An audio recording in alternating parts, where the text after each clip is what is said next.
Welcome back. Well, the National Park Service has reopened the Cave of the Domes inside the Grand Canyon. The cave, which has previously been the only one open to the public, has since been closed since the end of March. The Grand Canyon is one of the most explored natural wonders on the planet.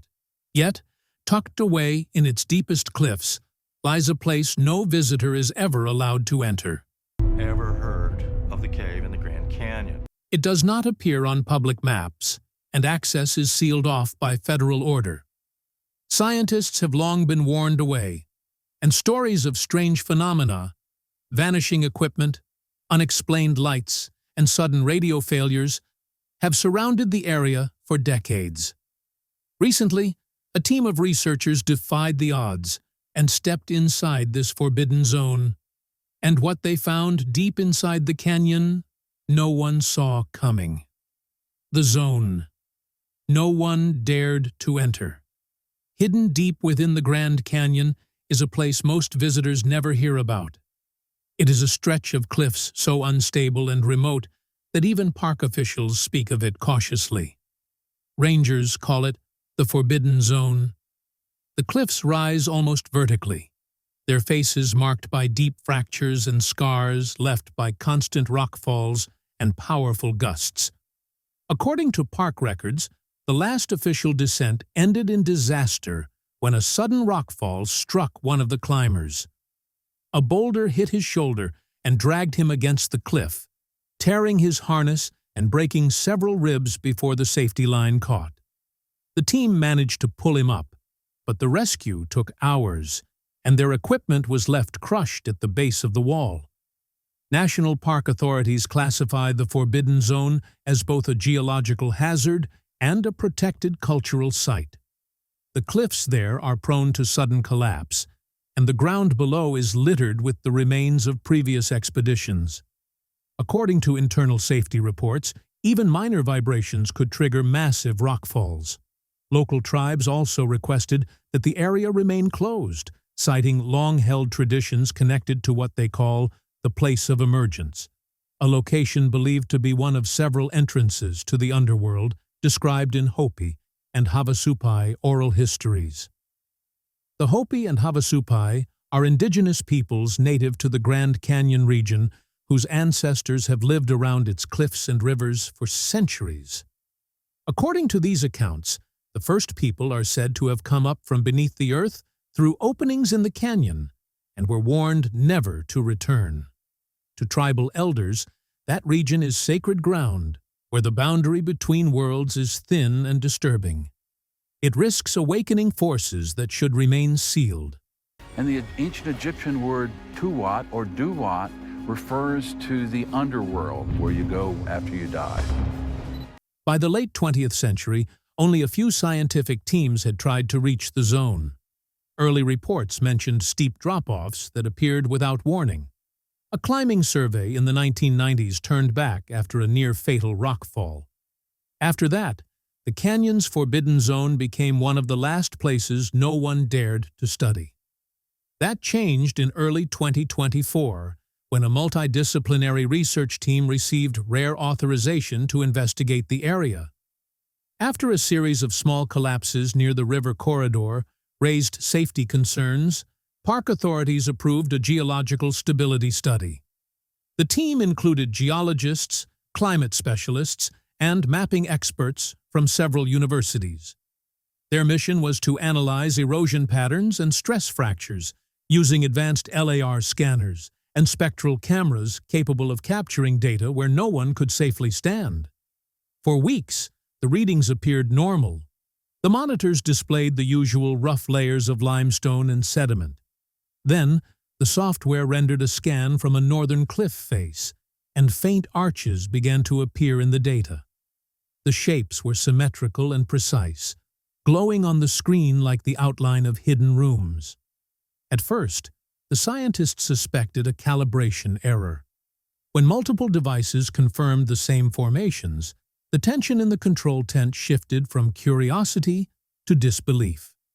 According to preliminary reports, the team debated whether to investigate immediately or await further analysis.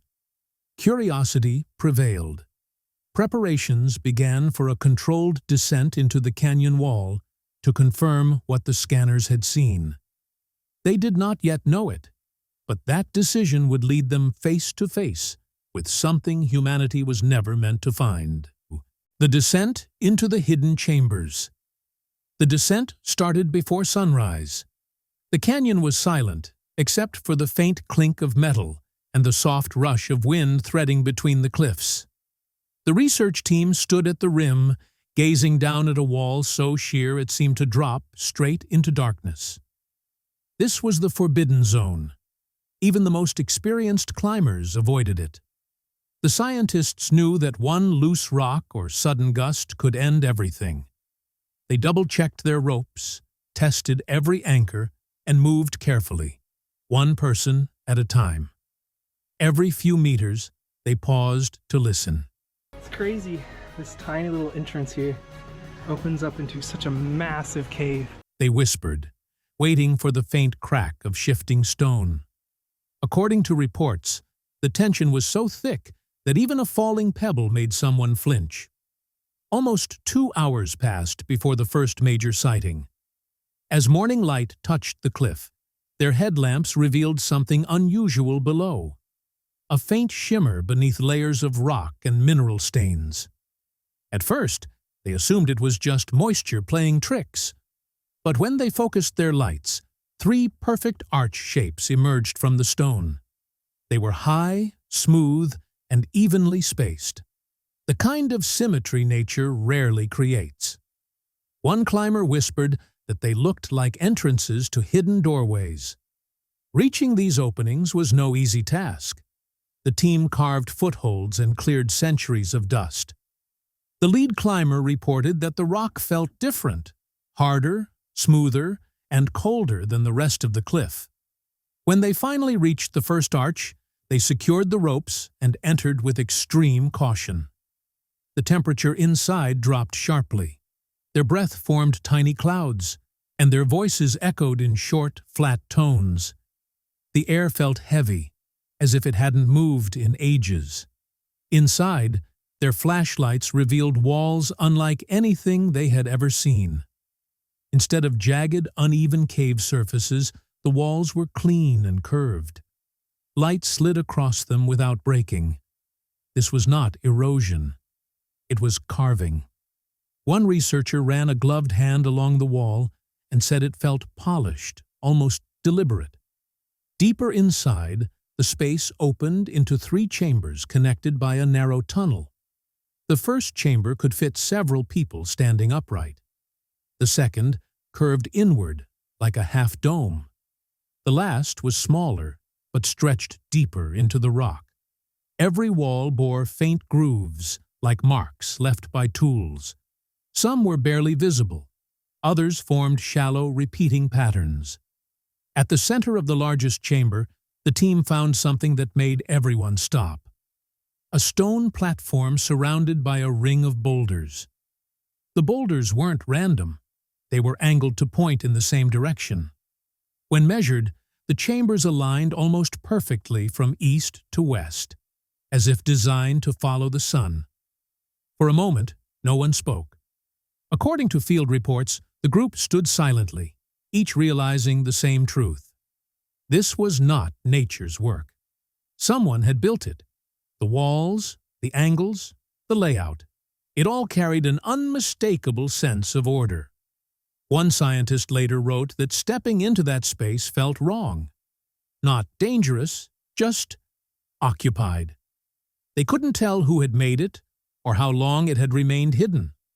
The air smelled dry and untouched, yet the surfaces looked almost new. It felt like walking into someone else's design, one researcher said later. But design implies purpose, and the first hint of that purpose waited on the platform itself, the object that shouldn't exist. The platform at the center of the chamber seemed plain at first. It was flat, coated with a thin layer of silt, just like everything else in the room. One researcher swept his gloved hand across the surface and froze. Beneath the dust, something metallic glinted in the light. The team leaned closer, brushing away the sediment until the full shape emerged. It was a circular object, about the size of a dinner plate, made of metal far too refined to be ancient. Its surface was flawless, smooth, cold, and perfectly symmetrical. When one of the climbers touched it, he recoiled instantly. The metal felt icy, colder than the air around it, almost as if it were drawing in heat. They worked carefully to lift it from the compacted silt.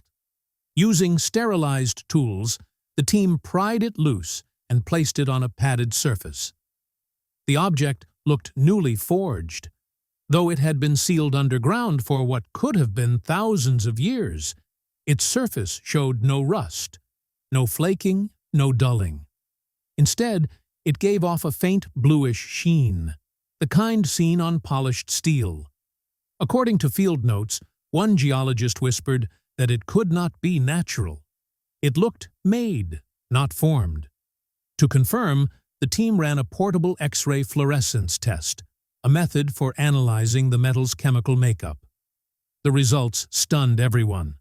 The readings showed a high concentration of arsenic, combined with traces of platinum and nickel. This mixture does not occur naturally in the canyon's rocks. The orange-brown hue suggests the presence of iron or other minerals mixed within the limestone. Creating this alloy would require extremely high heat and precise refining, something only advanced technology could achieve. The equipment was recalibrated multiple times, yet every scan confirmed the same pattern. The data indicated that whoever made this metal understood metallurgy at a level no ancient North American culture was known to possess. Around the object, several polished stone fragments were arranged in a loose ring. Some curved inward, fitting together like pieces of a broken frame. One fragment had a shallow groove, matching the disk's rounded edge perfectly, suggesting it had once been set there intentionally. Field notes recorded debates among the team. Some thought it ceremonial, a sacred relic left by an ancient group. Others argued it looked functional, part of a larger device or mechanism now lost to time. Under magnification, the object revealed microscopic lines across its surface, thin, straight grooves that appeared etched with precision tools. Some team members speculated they were engravings or coded markings, while others believed they were traces from advanced shaping methods. Either way, the flawless perfection of those lines unsettled everyone.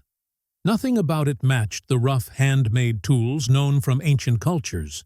Near the edge of the platform, the team found recesses carved into the stone floor, forming a perfect circle that matched the object's size. This raised a new theory.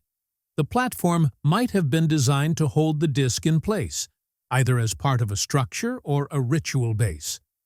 The discovery made it impossible to think of the chambers as simple caves. They were constructed for a reason, and this object seemed to be at the center of that purpose. As documentation continued, the team's mood shifted from curiosity to unease. The find no longer felt like a scientific breakthrough. It felt like they had uncovered something that did not belong to human history as they knew it. The material, the precision, the design. It all pointed to an intelligence that shouldn't have existed here.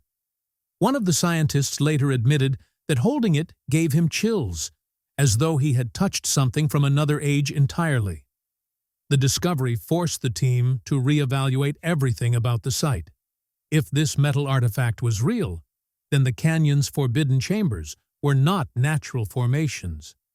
They were built by hands that understood both science and symmetry long before such knowledge was supposed to exist. According to reports, the lead researchers stared at the object in silence before finally saying, "If this is real, it changes everything we thought we knew about this place." They had only begun to understand what that meant. Soon, the structure around them would reveal that the disk was only the beginning, the door and the realization. While examining the far wall of the last chamber, the scanners picked up something unexpected. The readings hinted at a small opening in the stone, barely large enough for a micro-drone to pass through. Curious, the team positioned the drone at the narrow fissure and guided it in. Its lights flickered against the damp walls as it squeezed through, sending back grainy footage. Then the space opened up. A hidden cavity appeared on the screen, a smaller, deeper chamber filled with uneven rock and layers of silt that had built up over centuries. The silence in the control tent was immediate. As the drone advanced, its camera caught something strange lying at the base of the chamber. At first, it looked like broken stone. Then, as the light adjusted, the shapes became clear. Two human skeletons lay side by side, half buried in sediment. The discovery shocked the entire team. For a site thought to be untouched since ancient times, the presence of human remains was impossible to ignore. Nearby, dark streaks covered the wall. Later, testing confirmed it was charcoal. Drawn on the surface was a circular symbol surrounded by crude handprints. Some believed it resembled a ritual design, while others thought it was a warning, a sign left by those who never made it out. At the far end of the chamber, the drone's camera revealed something else. A massive slab of limestone blocked what appeared to be another tunnel. The surface of the slab was unnaturally smooth, unlike the rough rock around it. At its center was a single circular indentation. When measurements from the drone were compared with the metallic disc found earlier, the match was exact. Same curvature, same depth, same diameter. The conclusion was impossible to ignore. The disc was not an ornament or relic. It was a key, perfectly designed to fit into that indentation. The footage left the team divided. Some wanted to halt the mission immediately, while others argued they had come too far to stop.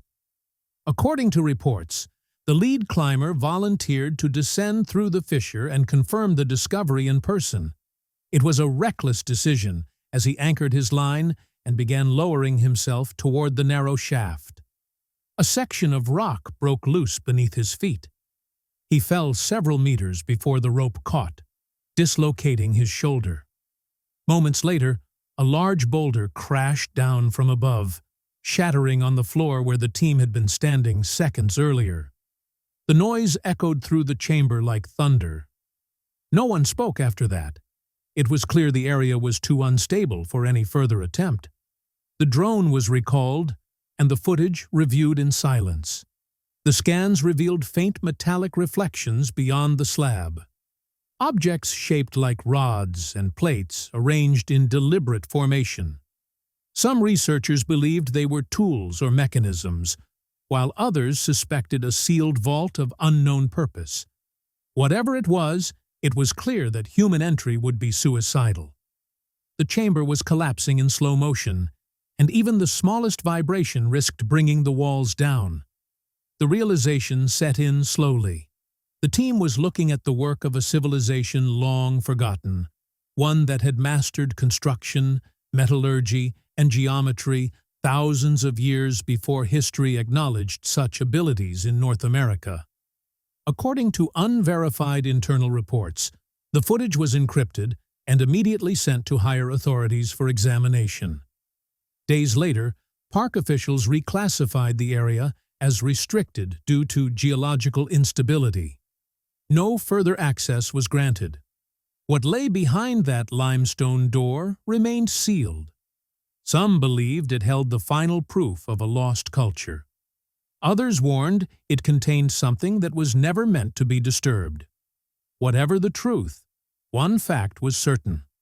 The canyon had not yet given up all its secrets. News of the discovery began leaking quietly through private research networks, sparking debate, disbelief, and fear that what had been found deep below might rewrite everything we thought we knew about human history. The silence and the legacy. In the weeks after the team returned, the energy around the project shifted completely. Reports say that federal agents showed up without warning and took every piece of field data, every hard drive, and every sample from the site. The team was told the material would be reviewed for safety and verification, but no one was given a timeline or explanation. Researchers were ordered to stay silent until the review was complete. Emails to journalists and academic partners went unanswered. It was as if the project had disappeared overnight.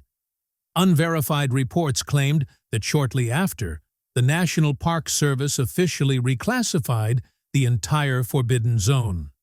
It was labeled geologically unstable and permanently closed to visitors.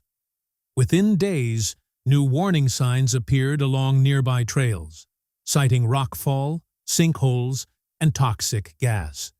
A federal notice warned that any attempt to enter would lead to legal action. To the public, it looked like a safety measure. To those who had been there, it felt like a cover-up. Behind the scenes, the expedition's website and public database were quietly taken offline. Archived maps were updated to remove access routes, and even the original survey records were marked incomplete. Then, about a month later, a 30-second clip appeared on an obscure forum. It showed fragments of the drone footage, the glowing blue ceiling, the skeletons, and the smooth limestone wall with the circular indentation. The clip spread quickly before vanishing within hours. Scientists were divided. Some thought it was real, calling it one of the greatest archaeological discoveries of the century. Others dismissed it as fake, claiming the details looked too perfect. Government agencies later released a short statement saying the footage had been digitally altered, but gave no further explanation. Those who had worked on the mission knew that wasn't true. Several quietly left academia, citing personal reasons.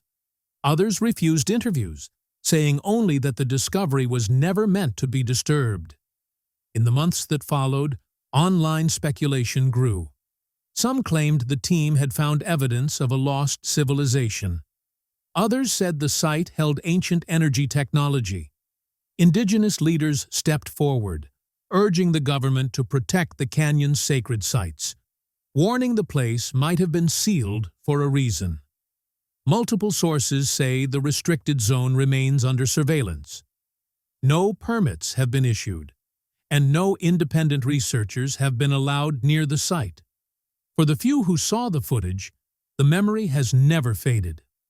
One anonymous researcher later said, "We did not just find a structure. We found something that remembered us." Whether the canyon was sealed to protect humanity or something else remains unknown. What do you think really lies behind that wall, and why was it hidden so long? Share your thoughts in the comments. Thanks for watching. See you in the next one.